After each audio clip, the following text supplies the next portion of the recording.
شادی کا سنت طریقہ یہ ہے کہ لڑکی کے والد یا جو بھی ولی ہوتا ہے اس کی اجازت ہو، وہ اپنی بچی سے اجازت لے لے. اگر وہ کنواری ہے تو اس کا خاموش رہنا ہی اس کی اجازت ہے.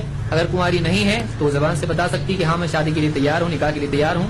اور وہی رضامندی ہونا چاہیے، اور 2 گواہ اس میں ہونا چاہیے، اور اس میں دولہا یا لڑکا ہونا چاہیے، اور اس میں مہر طے ہونا چاہیے، اور 2 گواہ ہونا چاہیے. بس یہ اس طرح سے اگر بیٹھ کے آپس میں بات چیت کر کے نکاح کرتے ہیں تو 5 منٹ میں نکاح ہو جاتا ہے. اس میں یہ کہ کوئی نکاح پڑھانے والا ہو جو خطبۃ الحاجہ اس میں پڑھے، جیسے امام یا کوئی بھی قریبی ہو سکتا ہے، اور اس میں پھر پوچھا جائے کہ اتنا اتنا مہر ہے اور آپ اس کے لیے تیار ہیں اس نکاح کے لیے، دونوں طرف سے رضامندی ہے تو مسئلہ ختم، تو اب نکاح ہو گیا. اس طرح سے آج سے نکاح ہو جاتا ہے.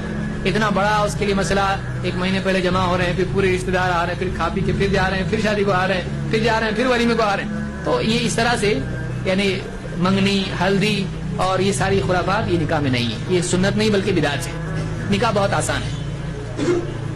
بیٹھے بیٹھے ایک باپ کسی سے نوجوان سے کہے میں اپنی بیٹی کا نکاح تم سے کرنے کے لیے تیار ہوں، تم تیار ہو؟